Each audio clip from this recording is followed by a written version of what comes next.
अस्सलाम वालेकुम नाजरीन, मैं सैयदा ज़ाहिरा आबिदी आपकी मेज़बान आज आपकी खिदमत में स्मोक पे पोस्ट लाई हूँ। शुरू करती हूँ। बिस्मिल्लाहिर्रहमानिर्रहीम। रब्बे शरह ली सदरी व यस्सिर ली अमरी वहलुल उक़दतम मिन लिसानी यफ़क़हू क़ौली।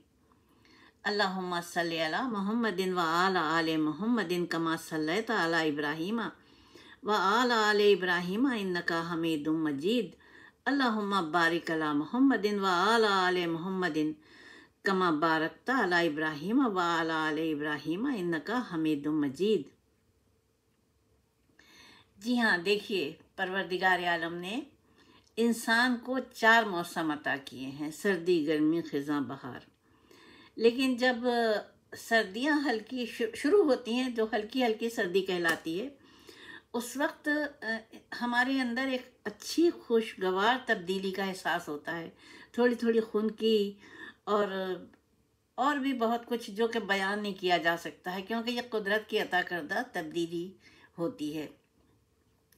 लेकिन हमारे वतन अजीज़ में पिछले कुछ बरसों से स्मोग की आलूदगी ने इस खुशगवार तब्दीली का बिल्कुल ख़ात्मा कर दिया है। और ये स्मोग अक्टूबर के आखिरी दिनों से शुरू होती है, जो कि नवंबर के आखिर तक जारी रहती है।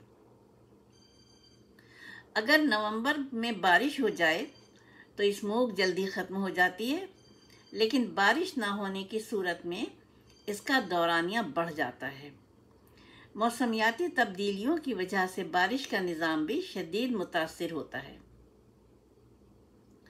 और बारिशों के दौरानिये में शदीद कमी वाक़ई हो चुकी है, जिससे स्मोग का मसला ज़्यादा शिद्दत अख्तियार कर गया है। अब देखिए, ये हमको सोचना है कि हम किस तरह से अपने वतन को इस आलूदगी से निजात दें। जनूबी एशियाई ममालिक को स्मोग ने सबसे ज़्यादा मुतासिर किया है। इन ममालिक के कुछ शहरों को स्मोग हर साल अपनी लपेट में ले लेती है और लोगों की बड़ी तादाद तिब्बी मसाइल का शिकार हो जाती है। अब देखिए, वर्ल्ड हेल्थ ऑर्गेनाइजेशन कह रही है कि हर साल दुनिया में 70 लाख लोग 70 लाख लोग मौत का शिकार हो जाते हैं। स्मोग माहौलियाती आलूदगी का एक बड़ा जुज़्व है, जिससे जल्द अज जल्द निजात हासिल कर लेना हमारे वतन के लिए बहुत ज़रूरी है। निजात हासिल करने के लिए सबसे पहले वजूहात का तयन किया जाएगा कि आखिर ये कौन से अवामिल हैं जो कि इस हमारे शहरों को इतने बदतरीन तरीके से लपेट में ले रहे हैं, जिनमें 3 शहर तो बहुत ही ज़्यादा शदीद तरीके से मुतासिर होंगे: लाहौर, फैसलाबाद और गुजरांवाला। अब इसका क्या वो है, होता ये है कि चावल की काश्त होती है खेतों में, और जो कि जब चावल काश्त कर लिए जाते हैं तो फिर उनका जो बाकियात होती हैं उनको चाहते हैं, यानी किसान चाहता है कि जल्द से जल्द वो निकल जाएं खेतों से और वो अपनी अगली फसल उगा सकें। इस चावल की बाकियात से निजात हासिल करने के लिए वो अपने खेतों को आग लगा देते हैं। और प्रोफेसर नहीं, ये है पंजाब यूनिवर्सिटी के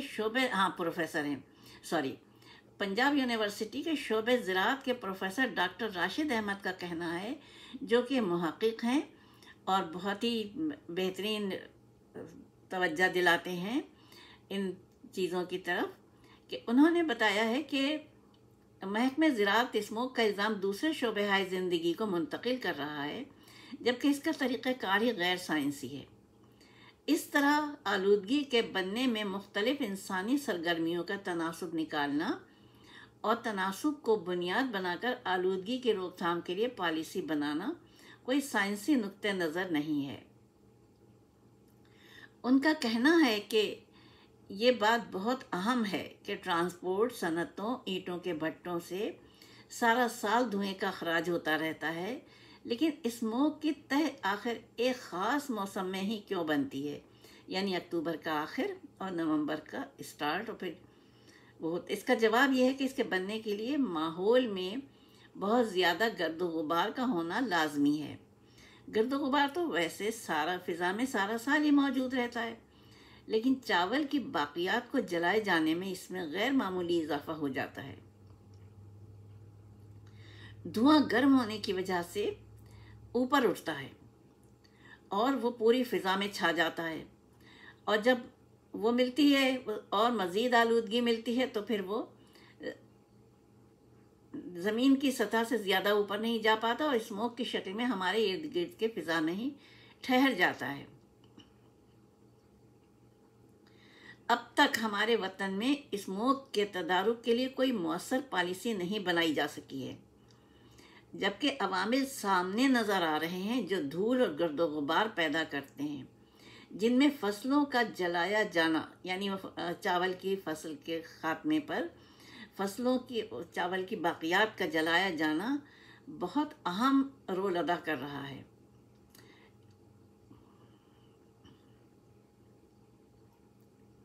जबकि कार्बन डाइऑक्साइड, राख, सल्फ़र डाइऑक्साइड, ये सब उसमें शामिल होती हैं स्मोग में, और आँखों और जल्द की बीमारियों का बायस बनती हैं। अब देखिए, तिब्बी, मैंने पहले ही उसमें कहा कि तिब्बी मसाइल, ये तो लिखा हुआ आ गया, लेकिन घर के अंदर ही अगर धुआं हो जाए तो दमे के मरीज़ों के लिए, दमे के मरीज़ नहीं भी होते हैं तो दमे के मरीज़ बन जाते हैं, फेफड़े मुतासर होते हैं, कैंसर बनाते हैं, carbon monoxide, nitrogen oxide, methane जैसे मुख्तलिफ जहरीले मादे भी इसमें होते हैं। और उसके अलावा देखिए क्या है, धुआं छोड़ने वाली गाड़ियाँ, कचरा जलाया जाने वाला माहौल, क्या ये सब एक महज़ब उसमें ज़ेब देता है? फिर उसके अलावा जो चीज़ हो रही है वो ये हो रही है कि जंगलात को इतनी बेदर्दी से काटा जा रहा है। अभी मैंने पिछले बरस का पढ़ा था कि मुल्तान में कई लाख फसल देते हुए, आम की फसल देते हुए जीते जागते दरख्त काट कर वहाँ पे जंगल उगाया गया कंक्रीट का, हाउसिंग सोसाइटीज़। तो भाई आप अपने मुल्क में उन शहरों में जहाँ से नकल मकानी हो रही है, आप वहीं पे नौजवानों को रोज़गार दें, लोगों को सहूलियात दें, हॉस्पिटल बनाएं। जो जदीद सहूलियात शहरों में मैसर हैं वही आप अपने देहातों में दें, तो फिर नकल मकानी नहीं होगी। जितनी नकल मकानी होगी उतना ज़्यादा दबाव आएगा और उतना ज़्यादा स्मोक बढ़ेगी। बाकी मैं अपने मजमून में दे दूँगी, इसमें स्मोक क्या है, तो आप पढ़िएगा उसे अगर दिलचस्पी हो तो इसके साथ मैं अपनी पोस्ट तमाम करती हूँ। आखिर दावाना अल्हम्दुलिल्लाहि रब्बिल आलमीन, वस्सलातु वस्सलामु अला खैरिल मुरसलीन व आलिहि तय्यबीन ताहिरीन। अल्लाह पाक हमको शऊर अता फरमाए बहैसियत कौम के कि हम अपने वतन के साथ ज़ालिमाना बर्ताव ना करें। आमीन।